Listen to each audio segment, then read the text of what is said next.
The first responders by Unsettling Stories.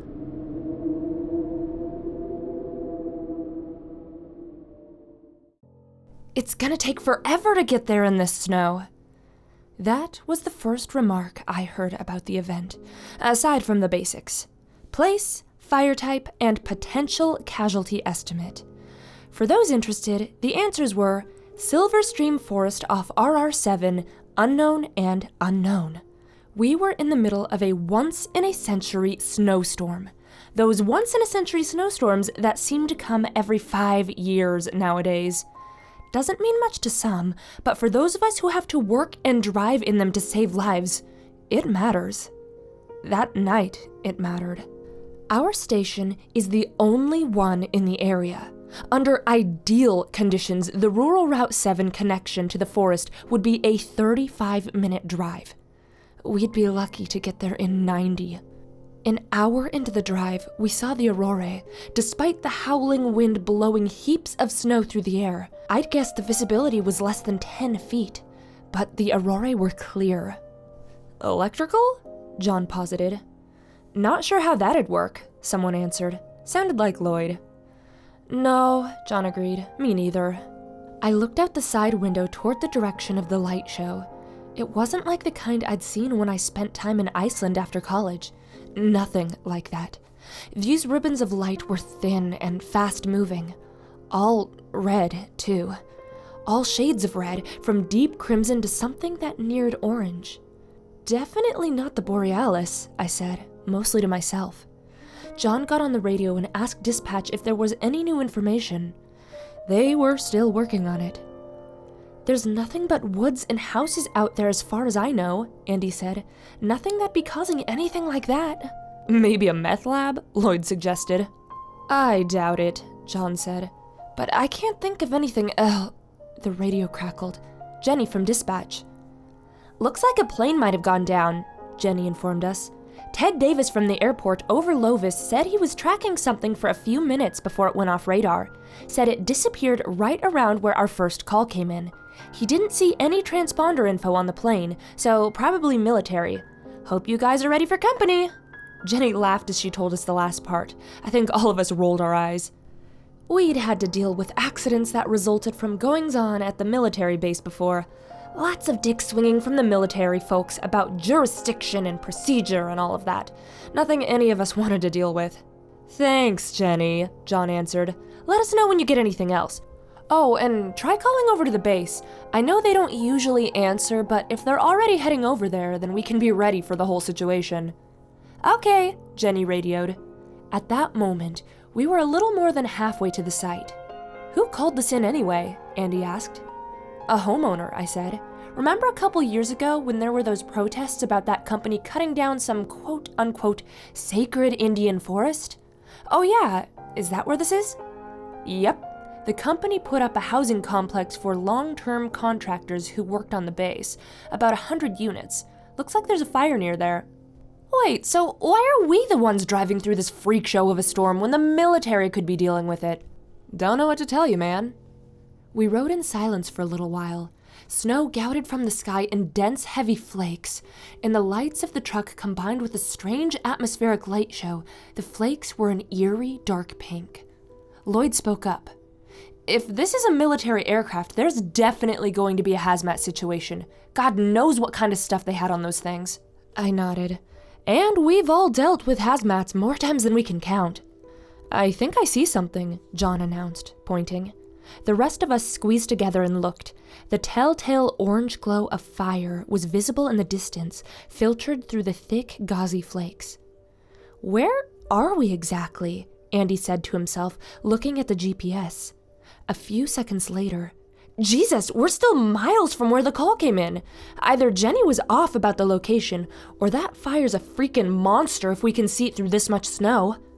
We're at the top of a hill looking into a valley, John said, squinting to see the road. That development Erica was talking about is right in the middle around here, he pointed. So since the fire's there, he moved his finger to the left, it looks like the plane missed most of the units. Anyway, by the time we get there, I think the storm will have done a lot of the firefighting for us. Hey guys, Jenny's voice came through the radio. "Come in?" "Go ahead," John answered. "The military said they had no flights scheduled for tonight because of the weather." "Well, that's a plus," Lloyd chimed from the back. "I wasn't in the mood to deal with those jerks." Jenny continued. "They also said we shouldn't respond to the fire." The four of us all muttered our own versions of, "What the hell are they talking about?" John clicked the talk button on the radio. "Jenny, what do they mean, don't respond?" "They didn't say, just that they'll handle the cleanup when the weather clears."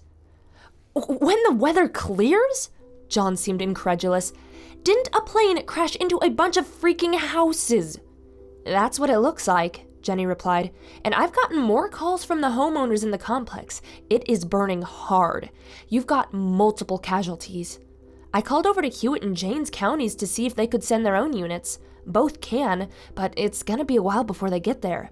You guys are flying solo for a while. Do your best." "Any word on hazmat from the callers?" "I asked a bunch, but couldn't get straight answers. Proceed the way you think is best." "How about the captain? Did you get him?" "Yeah, I got his wife on her cell phone and she woke him up. He's the one who said, proceed in the way you think is best." "Fine. Thanks, Jenny." "No problem. You boys be safe out there." "Okay," I announced as we turned off the main road onto our rural route. The housing complex was close. Orange light from the fire began to overtake the shine of our lights in the cab of the truck. "Breathers on, full hazmat protocol is in effect, etc., etc. You guys know what to do. People first, fire second. Andy, find a good triage spot and set up the medical stuff. John, Lloyd, and I will—" "What in God's name?" John interrupted.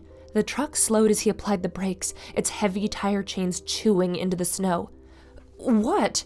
I asked, staring. "That," John said, pointing at the power pylon on the side of the road. We peered through the windshield. "I don't see any," Andy started, but then stopped. He saw it. Then the rest of us did. Something was draped over the top of the pylon. It glistened in the flickering light of the fire. I couldn't make any sense of it. "Let's go," I told John. "We need to get in there." John resumed driving, but the four of us craned our necks as we passed the pylon and tried to figure out what it was we were looking at. No luck. A few minutes later, we arrived at the complex. "Wow," Lloyd muttered. "That must have been quite the fire." It was an understatement. In the time it had taken us to drive there, it looked like the worst of all the flames had burned out. The majority of the western quarter of the housing complex had been leveled. Small, isolated fires still licked at parts of the structures still standing, however, flickering and blinking out under the onslaught of snow. The firewalls separating the units seemed to have worked pretty well.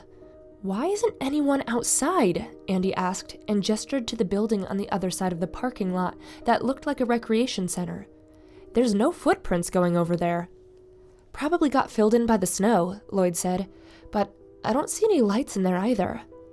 "It looks like there's still part of the building still standing on the far west end of the complex," I said, squinting at the structure through the snow. "We'll start there looking for casualties. I don't know how much longer that part can remain standing, and I don't want anyone who survived the fire having the building fall down around them. Andy, do your triage center at the rec place across the street. We'll take anyone we find still alive over there. The rest of you, let's go."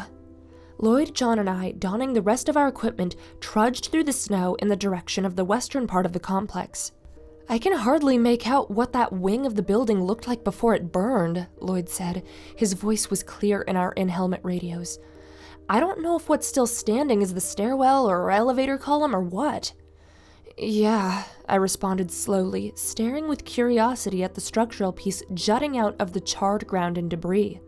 "Where is everybody?" John wondered. We were 100 feet from the remains of the structure. There was much less snow to walk through here since the fire had melted most of it. It was icy, though, and the three of us struggled to walk over the treacherous terrain in our heavy gear. "Andy, has anyone come to you?" I asked over the radio. "No," he radioed back. "I haven't seen a soul." "I'm gonna drop the lights here," Lloyd said, and placed the powerful construction lamps on the ice, pointing them at the skeletal remains of the building. I couldn't help but notice how silent the scene was. Above us, the last of the aurorae that had been with us blinked out. Lloyd flipped the switch for the lights. Bright white beams blasted the charred side of the structure. My eyes widened. "That's different," John whispered into the radio. Neither Lloyd or I replied. The three of us stared at the structure in front of us. It wasn't the remains of a building. It wasn't any building at all. Not one that I'd ever seen. It was wedge-shaped, maybe 50 feet high and covered in mounds that reminded me of metal that had melted and left to cool. It jutted from the ground, almost as if it had been shoved into the dirt. "Guys," Lloyd said and gestured. A blackened body lay face up about a dozen or so feet away from the wedge. "Another one," I informed, pointing. And there. All in all, it looked like 20 bodies, all charred beyond recognition, were strewn around the site. "Can we get up that thing?" John asked. "I don't think we can," I replied, studying the smooth topography of the wedge. "Maybe if we could get up there," John suggested, pointing at a hole on its side. "Do you think the ladder will reach?" "Probably not," I said. "The closest place we can bring the truck is over there, and I doubt that'll be close enough. Let's do a quick check around the area for any survivors, then move on to a less damaged part. Hey, Andy, if no one's coming to you and you're done setting up, start knocking on doors. And Jenny, can you hear me from my helmet, or is that not working again?" "I read you, Erica," Jenny chirped. "Can you get call routing to give you the phone numbers of the people who called this thing in and call them back? We've got no one out here, not a soul." "Pretty spooky," Jenny radioed. "I just got a call from the county. There's supposed to be a few hundred folks living there by now." "A few hundred?" Andy radioed from the other side of the complex. He sounded bewildered. "I have got nobody here. No one is answering doors, and you guys saw when we came in, the parking lots are full." "We'll be in touch," I told Jenny, ending our connection. Then, to the guys, "We'll start going door to door with Andy interrupted me on the radio. "I need you guys to come here, like right now, to the truck." There was something in his voice that froze my blood. He sounded small, frightened. Andy Dross, the U.S. Marine medic who served in Fallujah before he joined the department with us." "We're coming, Andy," I said, and the three of us turned and headed toward him.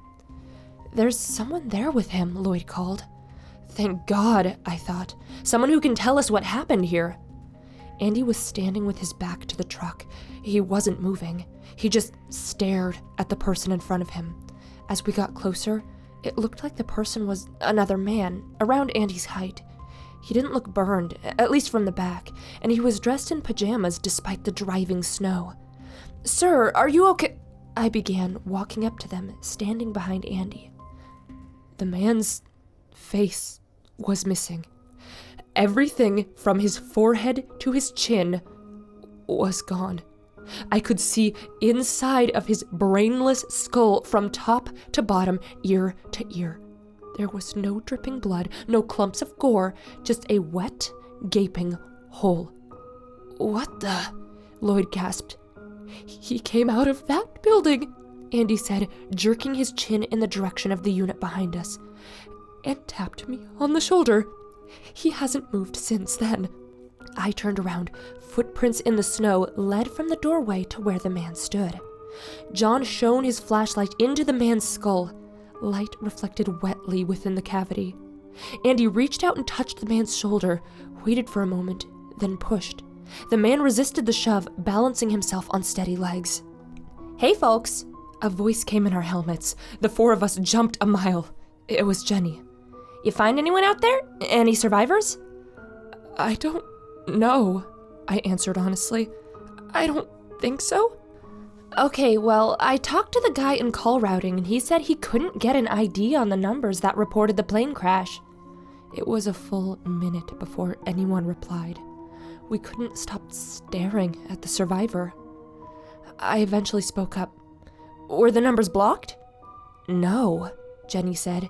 He told me the calls came from a utility extension, like the ones technicians use when they test the phone lines from the pole. Utility extension, I parroted, thinking. The man with the hole for a face twitched violently. Jenny, we've gotta go, I muttered.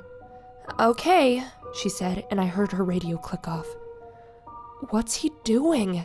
Andy asked, as if we'd had any idea. Look at that, John exclaimed and shone the flashlight at the top of the survivor's missing forehead. A string of slime, as thin as a few hairs, was extruding from the space between the skull and scalp. As we watched, it stretched out and over the truck toward the road where we came in. Phlegmy, guttural noises came from his throat, accompanied by blood and other fluids leaking down his shirt. He took a step, and another, and another. Holy crap, Andy muttered, and it wasn't because what the rest of us were looking at. His eyes were elsewhere. I followed his gaze. The doors of the remaining housing units had opened. Their doorways were crowded with human shapes. One by one, thin filaments of slime oozed through the air in the direction of where our survivors had gone. The scene, once silent save for the wind, was filled with the same terrible guttural sound. People began walking out of the buildings, walking by us, walking down the driveway. All their faces were gaping holes. My knees wobbled and I felt my stomach drop. What do we do? Lloyd whispered. I think we should leave, I suggested. It was more of a plea. We need to see where they're going, Andy declared. We can't leave yet. I hated Andy right then. I despised him. And I despised myself because I wouldn't fight. I'd just go along. Okay, John agreed. But we stay back and we follow them in the truck. Yeah, Andy said and hopped into the driver's seat. Come on, leave everything where it is. We piled into the truck and waited as over 100 people left their homes, then followed the slow, plodding procession of their faceless bodies. Where do you think they're going? John asked nobody in particular. I think I know, I answered, and I did. The pylon we'd passed on the way in was surrounded by the hundreds we'd followed. Their empty faces were tilted upwards like baby birds, the string of slime connected to something up high, something we could still barely see. Can the truck lights swivel that high? Andy asked me. I think so, I said, and manipulated the mechanism, aiming the bright searchlights on the side of the truck up the side of the pylon. The thing we'd glimpsed on our way in was still there, still glistening, but in the harsh light from our truck, we could see it was red and blotchy and streaked with blue veins like a massive disembodied organ. Oh my God, Lloyd choked. The hundreds of gray, slimy filaments connected the survivors to it, but another, different thing connected the creature to a metal box at the base of the pylon. It was thick and red and tubular. It pulsed in slow, irregular intervals. That's the phone box for the complex, John said. He said something else, but I wasn't listening. All I could think of was what Jenny had radioed.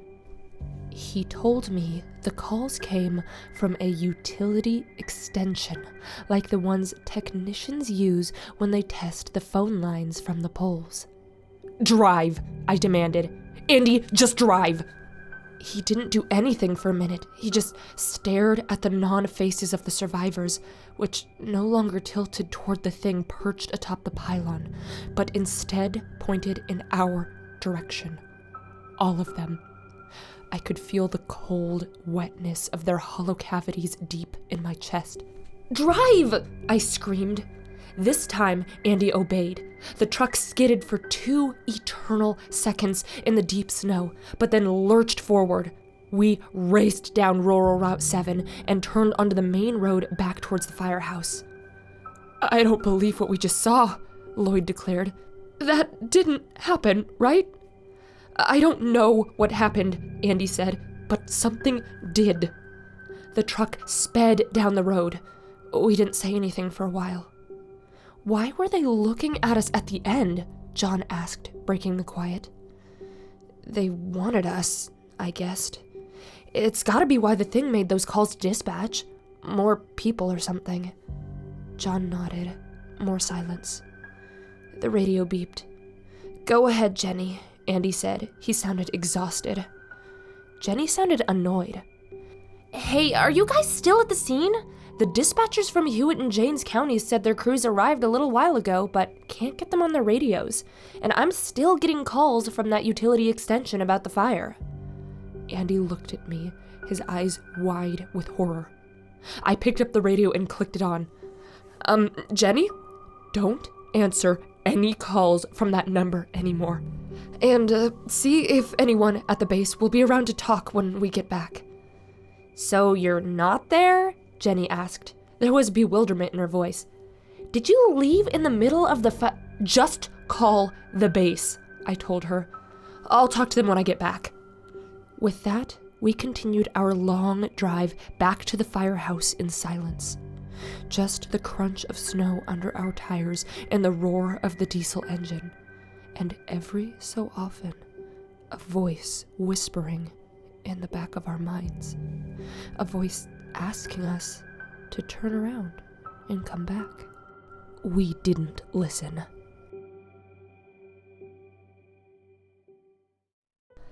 Well now, I hope you enjoyed that haunting tale. Max from Unsettling Stories is one of my personal favorite authors. If you liked this story, be sure to check out his website for many more. There's a link in the description below. But as always, that's all we have time for today. I'll see you all next time, and until then, remember, stay creepy.